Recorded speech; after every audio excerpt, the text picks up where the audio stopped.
مساء الفل على كل الناس الحلوة اللي متابعة صفحتنا اللي بالمختصر بنحاول نخليك تكسب مجاني من الموبايل وبطرق بسيطة ومشروعة. فيديو جديد، وقبل ما نبدأ تعالوا ناخد شوية حسنات. صلوا على نبينا محمد صلى الله عليه وسلم وعلى آله وصحبه أجمعين. النهاردة بإذن الله هشرح لحضرتك هو ليه بود بلوم بيختار ناس معينة بيفتح لهم ميزة ان هم يقدروا يجمعوا دوجز. لو جيت هنا على الوالت هتلاقي الرسالة دي اللي هو كاتش كريبتو دوجز بلاي ناو. الرسالة دي طبعا هم مخصصين ان هم كل فترة يفتحوا 100,000 او 200,000 شخص داخل البوت من اللي هم المتفاعلين ميزة ان هم يقدروا يجمعوا عملات دوجز من التذاكر اللي هي انت مع حضرتك بتقدر تلعب وتجمع دوجز. طبعا اول 100,000 شخص انا ما كنتش من ضمنهم، فما استغربتش، يعني قلت يمكن انا مثلا ما اشتغلتش مش عارف ايه. فجيت بقى النهارده لقيت نفسي ان انا مفتوحه لي الميزه وبكده ان انا اقدر مثلا ادخل اهو. انا دلوقتي دخلت اهو، بص مفتوح لي الدوجز ان انا اقدر اجمع دوجز. طبعا الكلام ده كان مفتوح عند ناس وكان مش مفتوح عند ناس. فانت لو من الاشخاص اللي هو من 100,000 شخص اللي اتفتحت لهم الميزه، فادخل يا صاحبي وجمع وحاول ان انت تخلص التذاكر اللي معاك كلها في الوقت ده وجمع بيهم كلهم من عملة الدوجز. يعني زي ما انت شايف هو مش بيديك كتير، يعني هو كل واحدة بتاخد مثلا 10 سنت دوجز.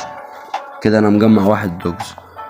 طبعا الميزة دي لو اتفتحت لك فانت حاول تخلص التذاكر بتاعت حضرتك عشان تجمع من عملة الدوجز اللي النهاردة سعرها يعني مش غالي، 0.306 وقبل الزيادة، وان شاء الله خير. ولو انت يا صاحبي من الاشخاص اللي ما اتفتحت لهاش الميزة فلسه هم ما اعلنوش عن الادراك، فاكيد في كمان كذا 100,000 تاني او كذا 200,000 ممكن يزودوا الرقم، يعني يخلصوا عند اشخاص يجمعوا خلاص لمدة مثلا اسبوع. هي بتبقى شغالة لمدة اسبوع بالظبط، يعني ايفنت بيدولك لمدة اسبوع انت و100,000 شخص تاني، وبعد كده بيخلص بيروح لغيرك، وهتفضل هكذا لحد ما يتم الادراج بتاع العملة. طبعا هم لحد دلوقتي ما اعلنوش عن موعد الادراج، فانا كده متأكد ان هو الحوار ده هيتكرر كتير. بعد ما انا مثلا يخلص الاسبوع اللي انا شغال فيه هيجي على الدور على ناس تانية يقدروا يدخلوا ويجمعوا وكلام زي كده. طبعا انا عاوزك تركز وما تقولش ان هم مش هيفتحوا لي الميزة، لا هيفتحوها لك، بس انت حاول ان انت تبقى متفاعل داخل البوت، يعني تجمع تخلص تذاكر، تخش تخلص المهام اللي هي في الارن هنا.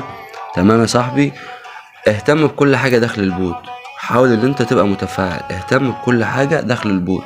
طبعا مهمة التون ستيشن كويست دي مهمة، قالك ان هو هيوزعوا 1% من الايردروب بتاع التون ستيشن مع البلوم وكده.